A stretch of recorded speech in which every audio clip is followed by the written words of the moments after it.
Hello दोस्तों, good morning. आज हम लोग क्लास 10th के ज्योग्राफी का पहला चैप्टर संसाधन एवं उपयोग का वीवीआई ऑब्जेक्टिव प्रश्न को देखेंगे, जो कि आगे आने वाले जो मंथली एग्ज़ाम है उसके साथ साथ जो फाइनल एग्ज़ाम है 2025 में बोर्ड एग्ज़ाम जो होने वाला है उसके लिए काफ़ी हेल्पफुल रहने वाला है। तो वीडियो को लास्ट तक देखिए। यदि उससे पहले हमारे चैनल पर नए हैं तो कृपया चैनल को सब्सक्राइब करके बेल आइकन को दबाना ना भूलें। तो आज हम लोग 50 मोस्ट वीवीआई ऑब्जेक्टिव प्रश्न का विश्लेषण देखेंगे। चलिए शुरू करते हैं आज का वीडियो। पहला सवाल कहता है, किसी ने कहा संसाधन होते नहीं बनते हैं। तो इसका सही जवाब हो जाए ऑप्शन नंबर ए, जिम्मरमैन। जिम्मरमैन ने कहा था कि संसाधन होते नहीं बनते हैं। अगला सवाल है, निम्नलिखित में कौन सा संसाधन प्राकृतिक संसाधन है। तो इसका सही जवाब हो जाएगा ऑप्शन नंबर ए, भूमि। भूमि क्या है? प्राकृतिक संसाधन है। अगला सवाल है, ज्वारीय एवं तरंग ऊर्जा उत्पादन हेतु भारत की अधिक अनुकूल परिस्थितियां कहाँ पाई जाती है। यानी ज्वारीय और तरंग ऊर्जा उत्पादन हेतु भारत की अधिक अनुकूल परिस्थितियां कहाँ पे पाई जाती है। तो इसका सही जवाब हो जाएगा ऑप्शन नंबर बी, खंभात की खाड़ी में। ऑप्शन नंबर बी इसका सही जवाब हो जाएगा। अगला सवाल को देखते हैं। अगला सवाल कहता है, 4 नंबर सवाल है, कौन सा ऊर्जा स्रोत अनवीकरणीय है। तो इसका सही जवाब हो जाएगा ऑप्शन नंबर सी, कोयला। कोयला जो है अनवीकरणीय ऊर्जा स्रोत का उदाहरण है। यानी अनवीकरणीय ऊर्जा स्रोत क्या होता है कि जिसका उपयोग एक बार करने के बाद जो है उसका जो है ये क्या कहते हैं, भंडारण जो है समाप्त हो जाता है और इसको बनने में लाखों हजारों वर्ष लग जाते हैं। तो इसका सही जवाब हो जाए ऑप्शन नंबर सी। अगला सवाल है, ज्वारीय ऊर्जा किस प्रकार का संसाधन है।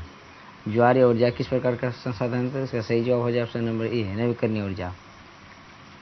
अगला सवाल है, कौन सा ऊर्जा स्रोत नवीकरणीय है। इनमें से जो है कौन सा ऊर्जा स्रोत नवीकरणीय है। तो इसका सही जवाब हो जाएगा ऑप्शन नंबर बी, जल। जल जो है नवीकरणीय ऊर्जा स्रोत का उदाहरण है। अगला सवाल है, इनमें से किस प्राकृतिक संसाधन का भंडार सीमित है। इनमें से किस प्राकृतिक संसाधन का भंडार सीमित है। तो इसका सही जवाब हो जाए ऑप्शन नंबर ए, खनिज तेल का। अगला सवाल है, भारत में विद्युत की सबसे अधिक खपत किस में होती है। तो इसका सही जवाब हो जाए ऑप्शन नंबर सी, उद्योगों में। उद्योगों में जो सबसे ज़्यादा विद्युत का खपत होता है। अगला सवाल है, समुद्री क्षेत्र में राजनीतिक सीमा की कितनी किलोमीटर क्षेत्र तक राष्ट्रीय संपदा निहित होती है। कहता है समुद्री क्षेत्र में राजनीतिक सीमा की कितनी किलोमीटर तक जो है राष्ट्रीय संपदा निहित होती है। इसका सही जवाब हो जाए ऑप्शन नंबर डी, 19.2 किलोमीटर के अंतर्गत। अगला सवाल है, तट रेखा से कितने किमी क्षेत्र से सीमा अवर्जक आर्थिक क्षेत्र कहलाता है। तो इसका सही जवाब हो जाएगा ऑप्शन नंबर बी, 200 किलोमीटर। अगला सवाल है, हमारे पास पेट भरने के लिए बहुत कुछ है लेकिन पेटी भरने के लिए नहीं, यह कथन किसका है। तो ये सही जवाब हो जाएगा ऑप्शन नंबर सी, यानी गांधी जी का। गांधी जी का कथन है कि हमारे पास पेट भरने के लिए बहुत कुछ है लेकिन पेटी भरने के लिए कुछ नहीं है। तो ये कथन जो है महात्मा गांधी का है। अगला सवाल देखेंगे। अगला सवाल है, संसाधनों के संरक्षण हेतु सर्वप्रथम किसने वकालत की थी। संसाधनों का संरक्षण हेतु सबसे पहले किसने वकालत की थी। इसका सही जवाब हो जाए क्लब ऑफ रोम ने। क्लब ऑफ रोम ने जो है संसाधन के संरक्षण हेतु सबसे पहली बार वकालत की थी। अगला सवाल है, प्राकृतिक संसाधनों के संरक्षण हेतु अफ्रीकी कन्वेंशन किस वर्ष हुआ था। तो इसका सही जवाब हो जाएगा ऑप्शन नंबर बी, 1968 ईस्वी में। अफ्रीकी कन्वेंशन कब हुआ था? 1968 ईस्वी में। अगला सवाल है, विश्व पर्यावरण दिवस किस तिथि को मनाया जाता है। तो विश्व पर्यावरण दिवस जो है प्रत्येक वर्ष 5 जून को मनाया जाता है। अगला सवाल है, प्रथम पृथ्वी सम्मेलन 1992 किस देश में आयोजित किया गया था। इसका सही जवाब हो जाए option number A, Brazil. Brazil में जो प्रथम पृथ्वी सम्मेलन का आयोजन किया गया था। अगला सवाल देखते हैं। अगला सवाल है, द्वितीय पृथ्वी सम्मेलन कहाँ आयोजित हुआ था। इसका सही जवाब हो जाएगा ऑप्शन नंबर ए, न्यूयॉर्क में। द्वितीय पृथ्वी सम्मेलन कहाँ पर आयोजित हुआ था? न्यूयॉर्क में। अगला सवाल है, क्योटो सम्मेलन किस देश में आयोजित की गई थी। क्योटो प्रोटोकॉल सम्मेलन जो है किस देश में आयोजित की गई थी। इसका सही जवाब हो जाए ऑप्शन नंबर सी, जापान में। अगला सवाल है, भारत में पहाड़ों से भरी भूमि कितना प्रतिशत है। भारत में पहाड़ों से भरी भूमि कितना प्रतिशत है। तो इसका सही जवाब हो जाएगा ऑप्शन नंबर सी, 30%। 30% भूमि जो है पहाड़ों से भरी हुई है भारत का। अगला सवाल है, मृदा निर्माण में निम्न क्रियाएं शामिल होती है। तो मृदा निर्माण में जो इनमें से कौन सी क्रिया शामिल होती है? तो इसका सही जवाब हो जाएगा ऑप्शन नंबर सी। ये अपक्षय भी होता है और अपर्दन भी होता है, इसलिए इसका सही जवाब हो जाएगा ऑप्शन नंबर सी, यानी दोनों होता है। अगला सवाल है,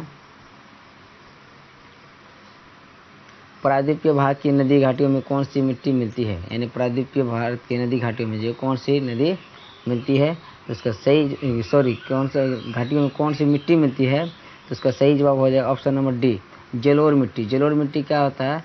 नदियों के द्वारा बहाकर लाई गई मिट्टी को क्या बोलते हैं? जलोढ़ मिट्टी बोलते हैं। उसी में से जलोढ़ मिट्टी दो प्रकार का होता है, एक होता है खादर, दूसरा होता है बांगर।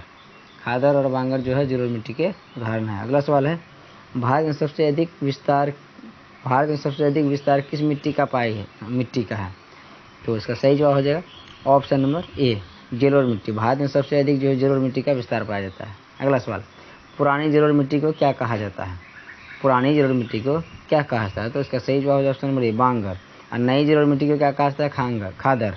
ठीक है, पुरानी जलोढ़ मिट्टी बांगर कहता है। अगला सवाल है, जलोढ़ मिट्टी में कौन सा तत्व प्रचुर मात्रा में पाया जाता है? जलोढ़ मिट्टी जो नदियों का द्वारा बहा के लाई मिट्टी होती है, उसमें जो है कौन सा तत्व प्रचुर मात्रा में पाया जाता है? इसका सही जवाब हो जाएगा option number A, potash. Potash की मात्रा जो जलोढ़ मिट्टी में सबसे अधिक होती है। अगला सवाल को देखते हैं। अगला सवाल कहता है, भारत की सबसे उपजाऊ मिट्टी है। भारत का सबसे उपजाऊ मिट्टी कौन सा मिट्टी होता है? तो इसका सही जवाब हो जाएगा ऑप्शन नंबर बी, जलोढ़ मिट्टी। जलोढ़ मिट्टी जो सबसे उपजाऊ मिट्टी होती है। अगला सवाल है, काली मिट्टी उपयुक्त है। काली मिट्टी जो किसके लिए उपयुक्त है? तो इसका सही जवाब हो जाएगा ऑप्शन नंबर ए, कपास के लिए। काली मिट्टी को जो है कपासी मिट्टी भी कहा जाता है। काली मिट्टी का और नाम जो है क्या है? रेगुर मृदा भी है। अगला सवाल है, इनमें से किस राज्य में काली मृदा पाई जाती है? तो इसका सही जवाब हो जाएगा option number D, Maharashtra. Maharashtra में जो है काली मृदा पाई जाती है, इसलिए यहाँ पे जो है कपास की खेती सबसे अधिक होती है। अगला सवाल है, काली मिट्टी का दूसरा नाम क्या है? तो काली मिट्टी का दूसरा नाम क्या है? रेगुर मृदा है। अगला सवाल देखते हैं। अगला सवाल है, लेटेराइट मृदा का रंग होता है, यानी लेटेराइट मृदा का रंग कैसा होता है? जिसका सही जवाब हो जाए ऑप्शन नंबर बी, लाल होता है। लेटेराइट मृदा का रंग कैसा होता है? लाल होता है। अगला सवाल है, मरुस्थलीय मृदा का विस्तार निम्न में से कहाँ है? मरुस्थलीय मृदा का विस्तार निम्नलिखित में से कहाँ है? तो इसका सही जवाब हो जाए ऑप्शन नंबर बी, राजस्थान में। राजस्थान में जो है मरुस्थलीय मृदा का सबसे अधिक विस्तार पाया जाता है। अगला सवाल है, मरुस्थलीय मृदा का विस्तार निम्न में से कहाँ है? इनमें से भी जो सवाल रिपीट हो गया है, इसका सही जवाब हो जाएगा राजस्थान में। राजस्थान में जो है मरुस्थलीय मृदा का विस्तार अधिक पाया जाता है। अगला सवाल है, भारत में चारागाह के अंतर्गत कितनी भूमि है? भारत में चारागाह के अंतर्गत जो है कितनी भूमि है? इसका सही जवाब हो जाएगा ऑप्शन नंबर ए, 4%। 4% भूमि जो भारत का किसमें है? चारागाह के अंतर्गत है। अगला सवाल देखते हैं। अगला सवाल है, पंजाब में भूमि निम्नीकरण का मुख्य कारण क्या है? पंजाब में भूमि निम्नीकरण का मुख्य कारण क्या है? तो इसका सही जवाब हो जाएगा ऑप्शन नंबर डी, अधिक सिंचाई। अधिक सिंचाई के कारण जो है क्या होता है? भूमि निम्नीकरण होता है। अगला सवाल है, इनमें से कौन उपाय भूमि ह्रास के संरक्षण में उपयुक्त हो सकता है?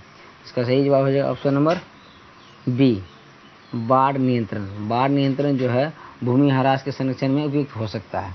अगला सवाल है, भारत में भूदान के लिए रक्तहीन क्रांति की शुरुआत किसने की थी?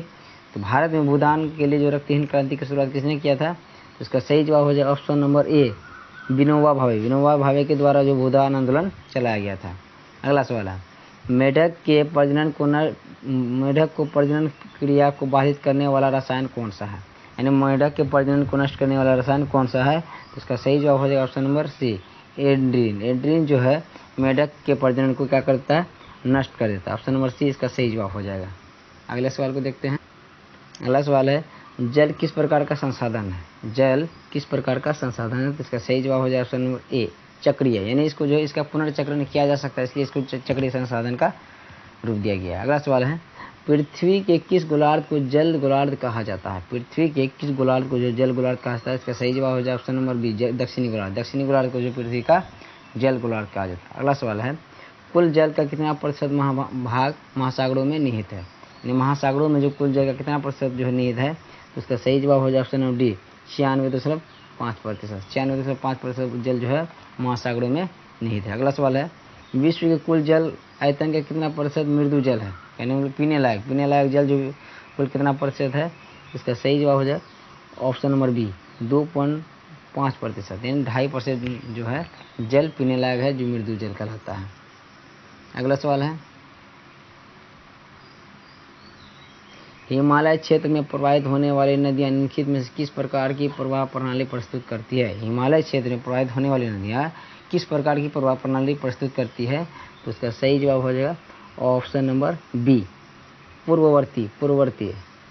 अगला सवाल है, हिमालय के अपवाद क्षेत्र या अपवाद तंत्र में जो नदी का तंत्र सम्मिलित नहीं है वह कौन सा नदी है? इनमें से जो कौन सा नदी जो है हिमालय के अपवाद तंत्र क्षेत्र में जो है सम्मिलित नहीं है? तो उसका सही जवाब हो जाएगा ऑप्शन नंबर डी, ये महानदी जो हिमालय के अपवाद तंत्र में शामिल नहीं है। अगला सवाल है, निम्न में से कौन सी नदी भारत नेपाल के मध्य सीमा बनाती है? कौन सा नदी जो है भारत नेपाल के मध्य जो है सीमा बनाती है? तो इसका सही जवाब हो जाएगा ऑप्शन नंबर ए, काली नदी जो है भारत और नेपाल के बीच जो है सीमा बनाती है। अगला सवाल है, प्राणियों के शरीर में कितना प्रतिशत जल की मात्रा निहित होती है? तो इसका सही जवाब हो जाएगा ऑप्शन नंबर सी, 65%। प्राणियों के शरीर में जो है कितना प्रतिशत जल जो है निहित होता है? तो 65%।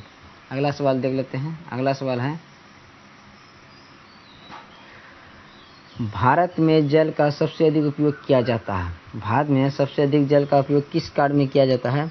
इसका सही जवाब हो जाए ऑप्शन नंबर ए, सिंचाई में जो सबसे अधिक जो है जल का उपयोग किया जाता है। अगला सवाल देखते हैं, भारत में कितने प्रतिशत जल का उपयोग घरेलू तथा नगरीय आपूर्ति में किया जाता है? भारत में कितने प्रतिशत जल का उपयोग जो है घरेलू तथा नगरीय आपूर्ति के लिए किया जाता है?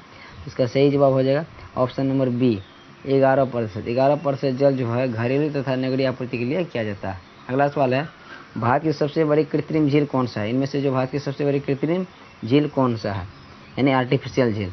इसका सही जवाब हो जाए option number D, Govind Ballabh Pant Sagar झील जो है भारत का सबसे बड़ी कृत्रिम झील होता है। अगला सवाल देखते हैं।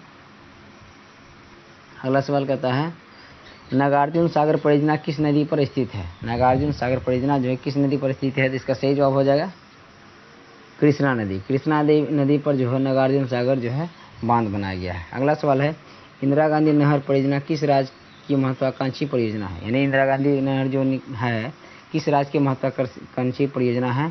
तो इसका सही जवाब हो जाएगा ऑप्शन नंबर बी, राजस्थान का जो है इंदिरा गांधी नहर है, यानी राजस्थान राज्य में जो बनने वाली है कौन? इंदिरा गांधी नहर।